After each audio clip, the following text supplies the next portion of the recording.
Hello student, welcome to my channel on education point और मेरा नाम है अंजनी साहू।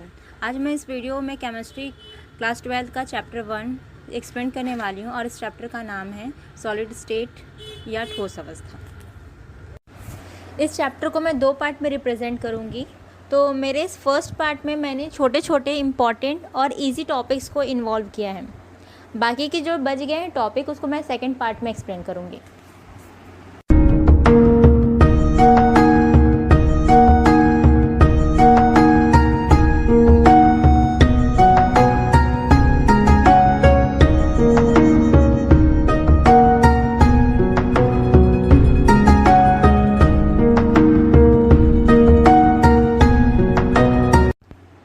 सॉलिड से पहले बेसिक देखते हैं।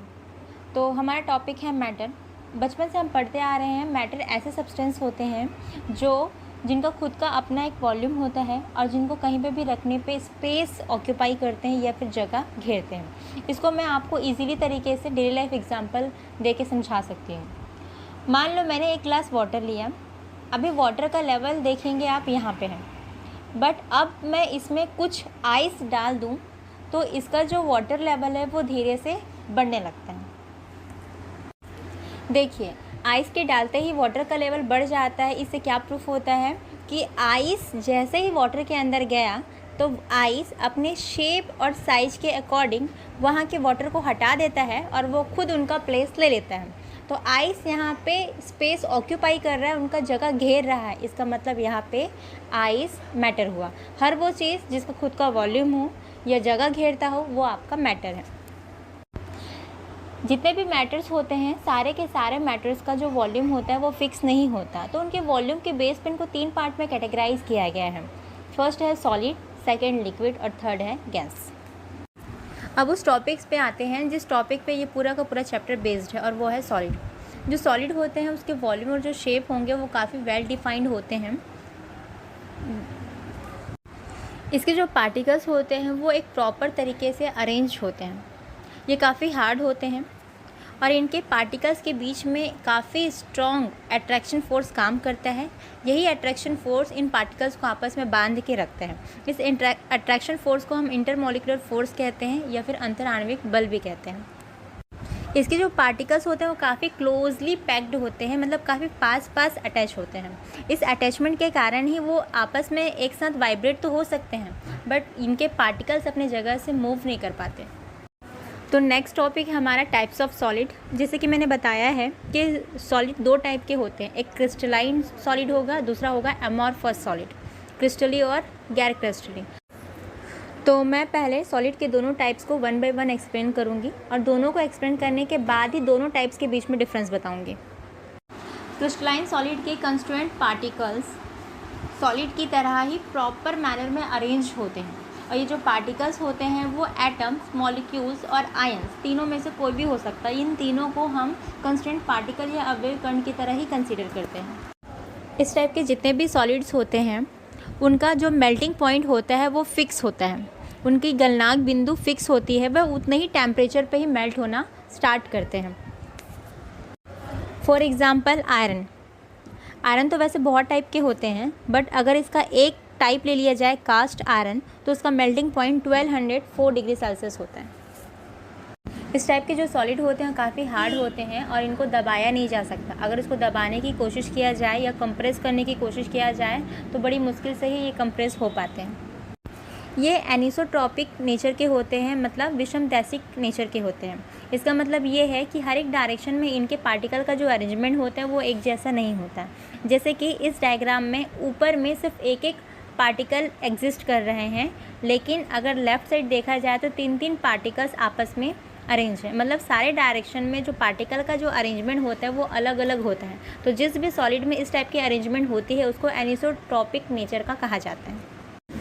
अगर इस टाइप के सॉलिड को किसी शार्प चीज़ से काटा जाए तो काटे गए प्लेस पे हमको क्लीन क्लीवेज मिलता है। मीन्स जिस प्लेस पे काटा गया है वो प्लेस काफ़ी क्लीन होता है, जिसको हिंदी में हम समतल सतह बोलते हैं।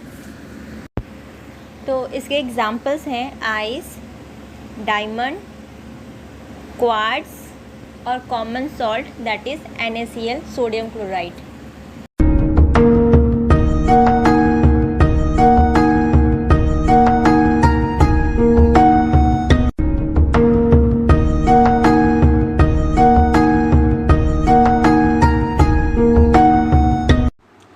क्रिस्टलाइन सॉलिड के बाद अब हम आ गए हैं अमॉर्फस सॉलिड में। देखा जाए तो अमॉर्फस सॉलिड या गैर क्रिस्टली ठोस का जितनी भी प्रॉपर्टीज़ होती हैं वो क्रिस्टलाइन सॉलिड से जस्ट अपोजिट होती हैं। इसलिए इसे मैं शॉर्ट में बताने वाली हूँ, क्योंकि फिर से इन्हीं दोनों टॉपिक को हम डिफरेंस में आगे पढ़ने वाले हैं।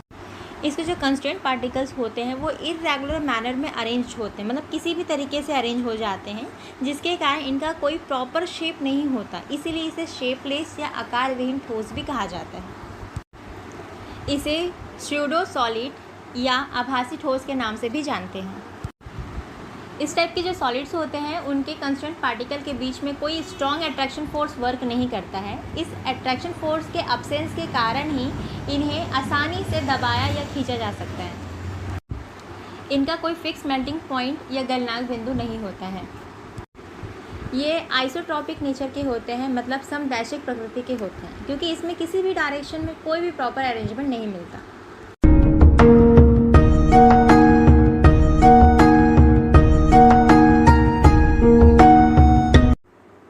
अब बारी है इन दोनों के बीच का डिफरेंस का। तो हमारे लेफ्ट हैंड साइड में है क्रिस्टलाइन सॉलिड और राइट हैंड साइड में अमॉर्फस सॉलिड। तो जो क्रिस्टलाइन सॉलिड होते हैं उनके कंस्टेंट पार्टिकल आपस में प्रॉपर तरीके से अरेंज होते हैं, जबकि अमॉर्फस सॉलिड के पार्टिकल्स अरेंज नहीं होते प्रॉपर तरीके से। क्रिस्टलाइन सॉलिड एक पर्टिकुलर शेप में मिलते हैं, जबकि अमॉर्फस सॉलिड का कोई भी प्रॉपर शेप नहीं होता है। क्रिस्टलाइन सॉलिड को आसानी से दबाया नहीं जा सकता, लेकिन अमॉर्फस सॉलिड को आसानी से खींचा और दबाया जा सकता है। इसका जो मेल्टिंग पॉइंट या गलनांक बिंदु होता है वो फिक्स होता है, जबकि अमॉर्फस सॉलिड का मेल्टिंग पॉइंट फिक्स नहीं होता। क्रिस्टलाइन सॉलिड को किसी शार्प चीज़ से या नुकीले चीज़ों से काटने पे हमको एक क्लीन सरफेस मिलता है, जबकि अमॉर्फस सॉलिड में ऐसा नहीं होता। क्रिस्टलाइन सॉलिड को ट्रू सॉलिड या वास्तविक ठोस कहते हैं, जबकि अमॉर्फस सॉलिड को हम स्यूडो सॉलिड या आभासी ठोस के नाम से जानते हैं। क्रिस्टलाइन सॉलिड एनिसोट्रॉपिक नेचर के होते हैं, विषमदैशिक नेचर के होते हैं, जबकि हमारा अमॉर्फस सॉलिड आइसोट्रॉपिक या समदैशिक नेचर के होते हैं। क्रिस्टलाइन सॉलिड में लॉन्ग रेंज ऑर्डर मिलता है, दीर्घपरास मिलता है, जबकि अमॉर्फस सॉलिड में हमको शॉर्ट रेंज ऑर्डर मिलते हैं, लघु परास मिलते हैं। क्रिस्टलाइन सॉलिड का एग्जाम्पल हो जाएगा डायमंड, आइस, क्वार्ट्ज, जबकि हमारा अमॉर्फस का एग्जाम्पल हो जाएगा ग्लास और कॉटन कैंडी। नेक्स्ट टॉपिक है हमारा रेडियस रेशियो या त्रिज्या अनुपात। बेसिक पोर्शन से हमको ये तो पता चल गया है कि हमारे पास 2 टाइप्स के आयन्स होते हैं, एक है पॉजिटिव आयन और दूसरा है नेगेटिव आयन। दोनों आयन का अपना अपना एक रेडियस होता है, लेकिन अगर हम पॉजिटिव आयन के रेडियस और नेगेटिव आयन के रेडियस का रेशियो कर दें या अनुपात कर दें तो ये आपका बन जाता है radius ratio. Means the ratio of the radius of the positive and the negative ions is known as the radius ratio.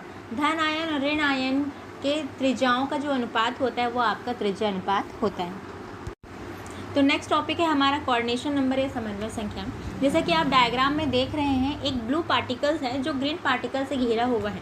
तो जितने भी ग्रीन पार्टिकल्स होंगे वो ब्लू पार्टिकल का कोऑर्डिनेशन नंबर या समन्वय संख्या होगा। मतलब किसी भी ठोस में या सॉलिड में कोई भी एटम जितने भी एटम से घिरा हुआ हो या उनके कांटेक्ट में हो तो उन एटम्स के नंबर को ही हम उसका कोऑर्डिनेशन नंबर कहते हैं। जैसे कि इस डायग्राम में एक सॉलिड है, सॉलिड में बहुत सारे पार्टिकल्स हैं, तो ये जो स्टार वाले पार्टिकल्स हैं उसका कोऑर्डिनेशन नंबर हमको निकालना है। तो देखिए ये कौन कौन से एटम के साथ टच में है। तो टोटल हमारे पास ऐसे 4 एटम हैं जो इस स्टार वाले एटम के साथ कांटेक्ट में हैं। इसका मतलब ये है कि इस पर्टिकुलर एटम का जो कोऑर्डिनेशन नंबर है वो हुआ 4।